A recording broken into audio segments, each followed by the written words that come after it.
Alright, um, here is one of three uh,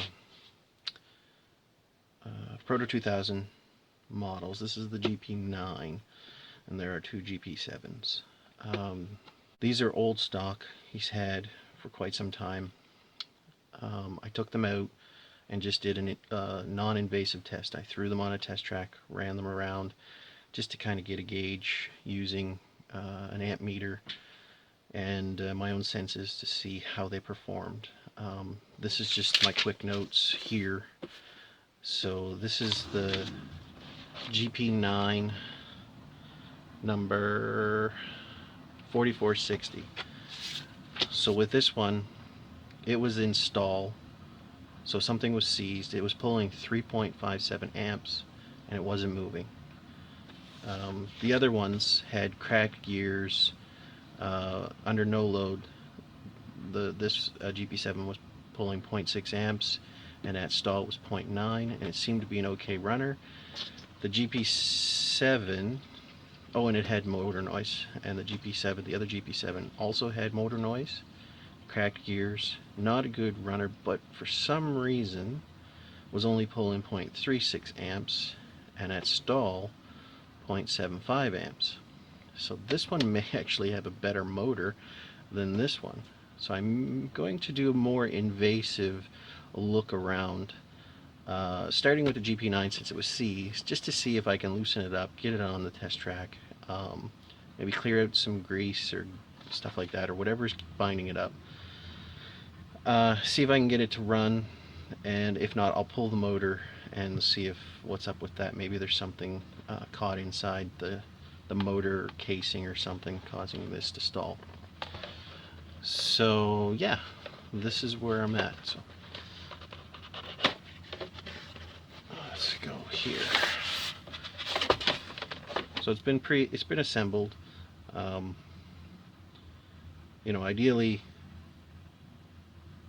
it would have been nice to have the loco there so you can use the holes in the back to pop it out, but that's fine. This just creates an issue with some of the fine detail parts trying to pull this out, but we'll be careful.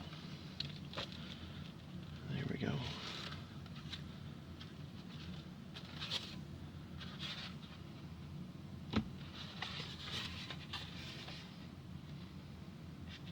Okay, so we'll just set this aside.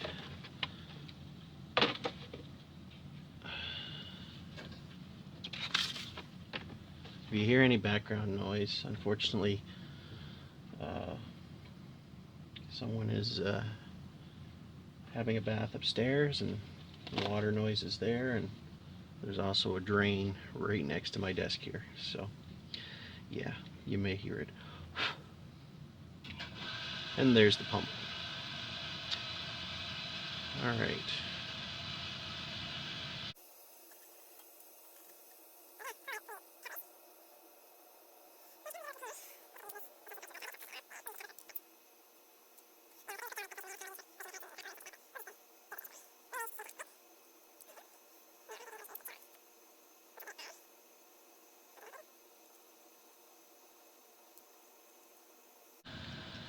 So the hope of my new friend regarding these three locomotives was to assess them, see if they're deemed upgradable, and do the upgrade, which would mean replacing the drive gears on the axles, um, installing a DCC sound decoder, and upgrading the lighting to LED, and potentially adding other lighting effects, possibly cab lighting or truck lighting or track lighting, just to kind of get an effect.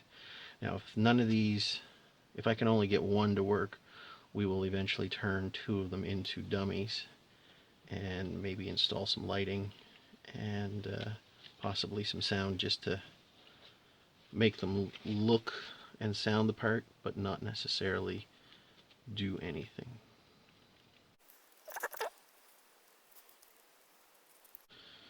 One thing that's neat about the history of these CN locomotives back in the 50s, the GPs for CN ran long hood forward. Little F is there. But when Lifelike made these, they had the cab figures pointing the short hood way.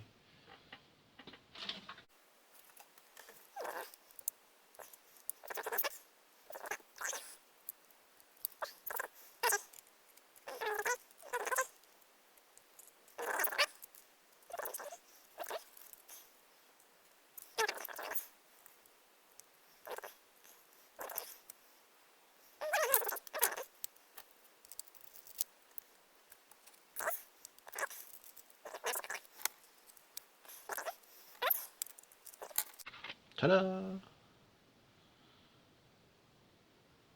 Guess I really didn't need to undo those screws front and back. Now I'm curious if this decoder was preventing it from operating. No, it's actually seized somehow. Something's... Look at, I'm wiggling the flywheel and it's that truck that's seized. This one's not moving. We might have a winner here. And it's got a decoder. I'm curious to know if the decoder is only set for DCC and not DC. But I'm going to pull this truck off and see if we can figure out what the problem is.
Seems to be a little not so free rolling.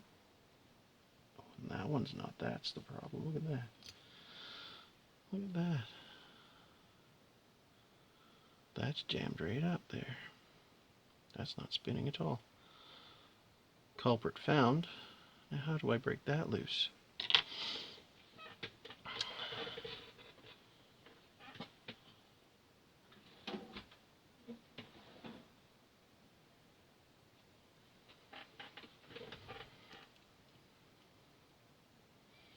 Wow, gooped up there pretty good. Well, we're going to clean all that off. One little bushing, that bearing there, the grease, which should be oil, got real hard and jammed that whole system up. Okay.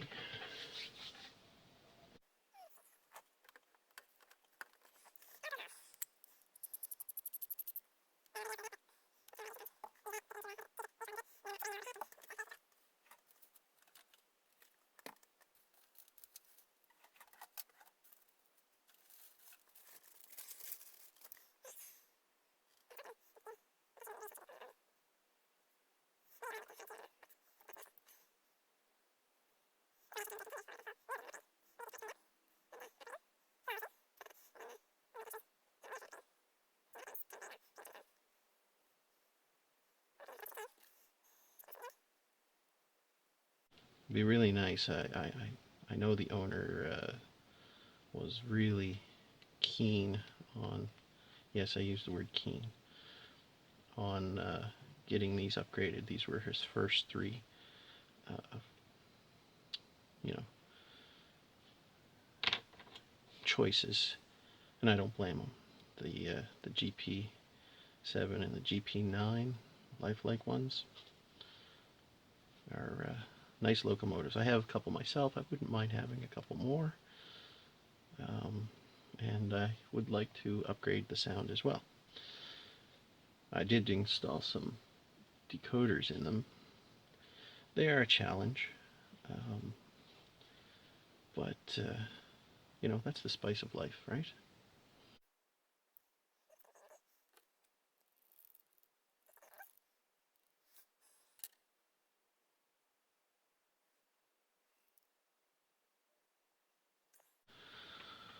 Now, one thing that I do like to use, scraping off gunk and such in small spaces, is just a wooden toothpick. You know, it's not terribly abrasive, and you know, it doesn't add scratches to the metal to collect more dirt and gunk. But you can, you know, use pretty good pressure and scrape off some of the gunk. That's just a preference of mine.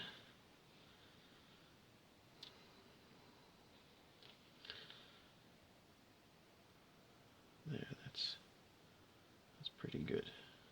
At least it'll spin. I'll add some oil to it when I reassemble it, and we'll be as good as new.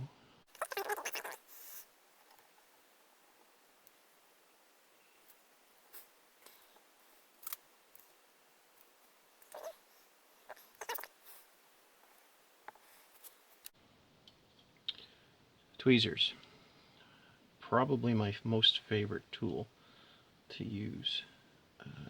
Very versatile for multiple reasons.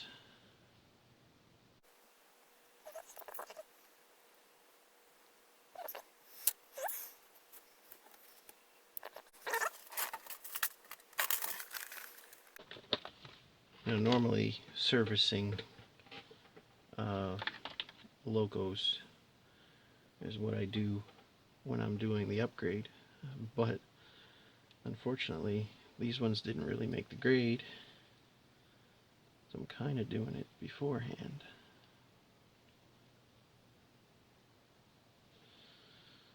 There we go.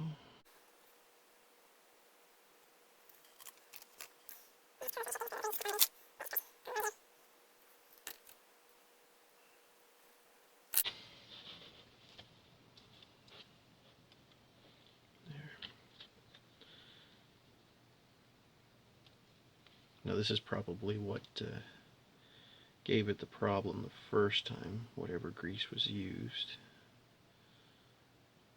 So we'll do that and throw a drop of oil on it too, just to loosen it up.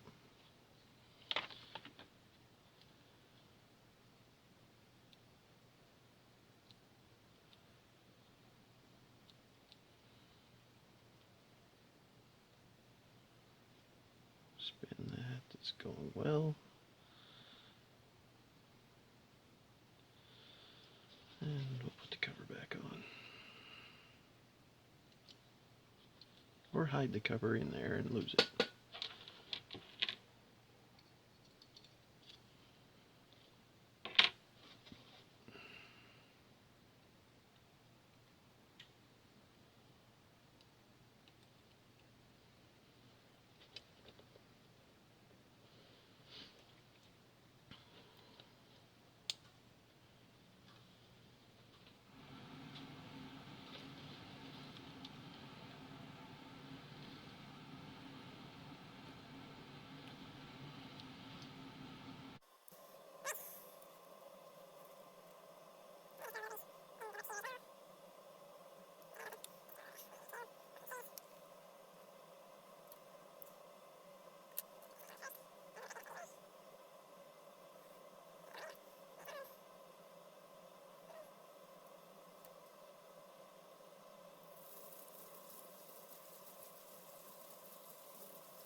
The commutator isn't even dirty.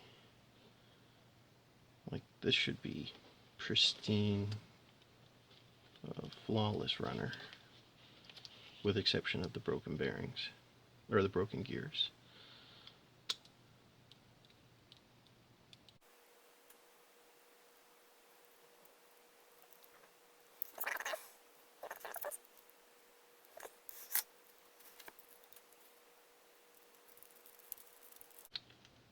So before I go too far, I will throw this on my computer, test it with JMRI to see if everything is functioning.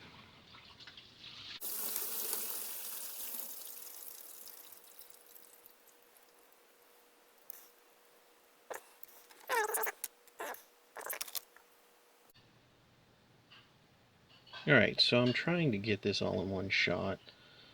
In the foreground is the locomotive, the background is JMRI on my computer. I have my test track hooked up to my PR3 Extra. Everything's turned on. It's a Digitrax decoder, so I don't need the programming booster.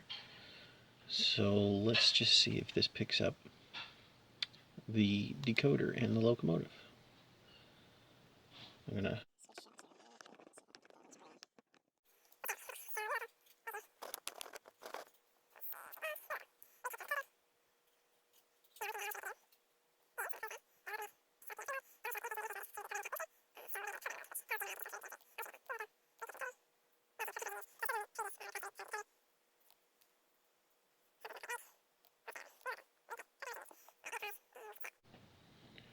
Alright, so I reset the system, started the program over, and let's try this again.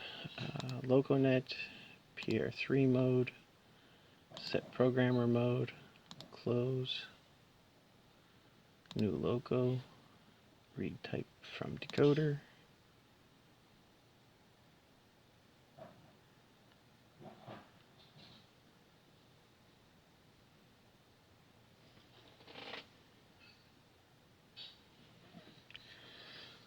Something's not right. Shouldn't be this long.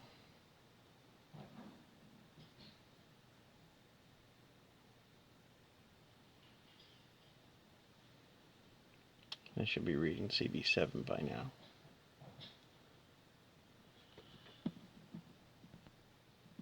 Okay, so there was a problem with the install on this decoder, I think. I just threw on my own locomotive, and it picked up. So it's reading the decoder from my locomotive, but it's not reading the decoder from this locomotive. So there's a problem with the install of the decoder.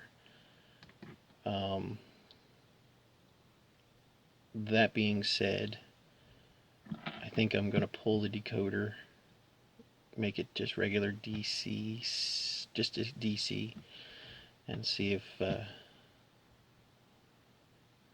we can make this work, and give it a good test and see how it goes.